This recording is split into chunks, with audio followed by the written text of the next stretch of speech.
Présente dans Top Chef pour la 9e année, Hélène Darroze voit son rôle profondément modifié cette année puisqu'elle dirigera un concours parallèle destiné aux candidats éliminés.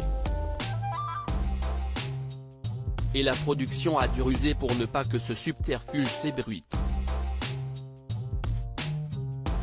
Révolution dans Top Chef cette année. Vous n'allez pas vous coucher à point d'heure après avoir attendu indéfiniment de connaître le nom de l'éliminé du soir. La terrible épreuve de la dernière chance disparaît, ne laissant donc que 2 épreuves par soirée, une qualificative et une éliminatoire.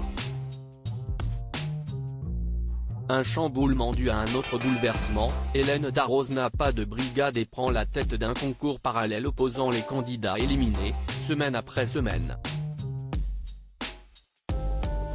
C'est avec le grand gagnant de cette compétition qu'elle retrouvera Philippe Etchebest, Paul Perret et Glenn Vielle lors des quarts de finale.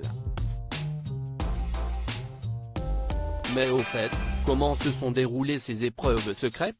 La chef de la Brigade Rouge nous a répondu au cours d'un long entretien, à retrouver dans Télé Loisirs, en kiosque ce lundi 20 février.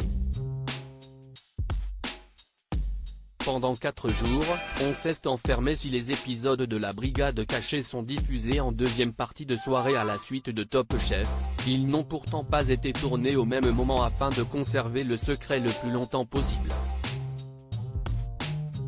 Les candidats n'étaient pas au courant de ce concours secret. Il ne fallait pas qu'ils le soient, sinon ça ne marchait pas. On avait peur qu'il y ait des fuites si on tournait cela dans la foulée, nous a expliqué Hélène Darroze. On a donc enregistré tout à la fin, juste avant les quarts de finale.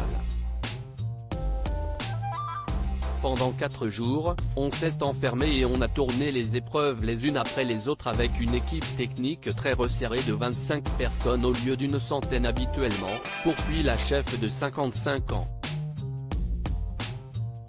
Les candidats sont tombés des nues quant aux candidats, ils n'ont rien vu venir. Pendant le tournage de Top Chef, une candidate m'a dit que les autres participants étaient déçus que je ne sois pas là et qu'ils pensaient qu'il y avait un piège.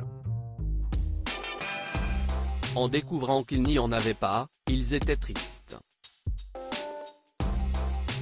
Ils ne se sont pas du tout doutés.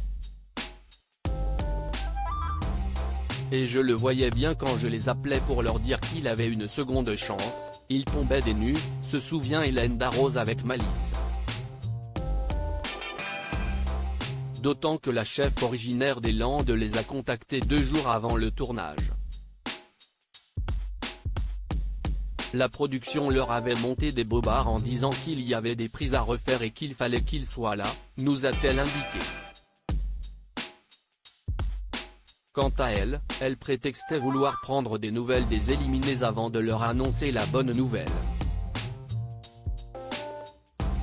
Un vrai ascenseur émotionnel qui promet une saison tout aussi exceptionnelle. Retrouvez notre interview d'Hélène Darroze dans le N-1930 de Télé Loisirs, en kiosque ce lundi 20 février. Télé Loisirs, numéro 1930, en kiosque ce lundi 20 février 2023. Télé Loisirs à lire aussi Top Chef 2023, découvrez les candidats de la saison 14.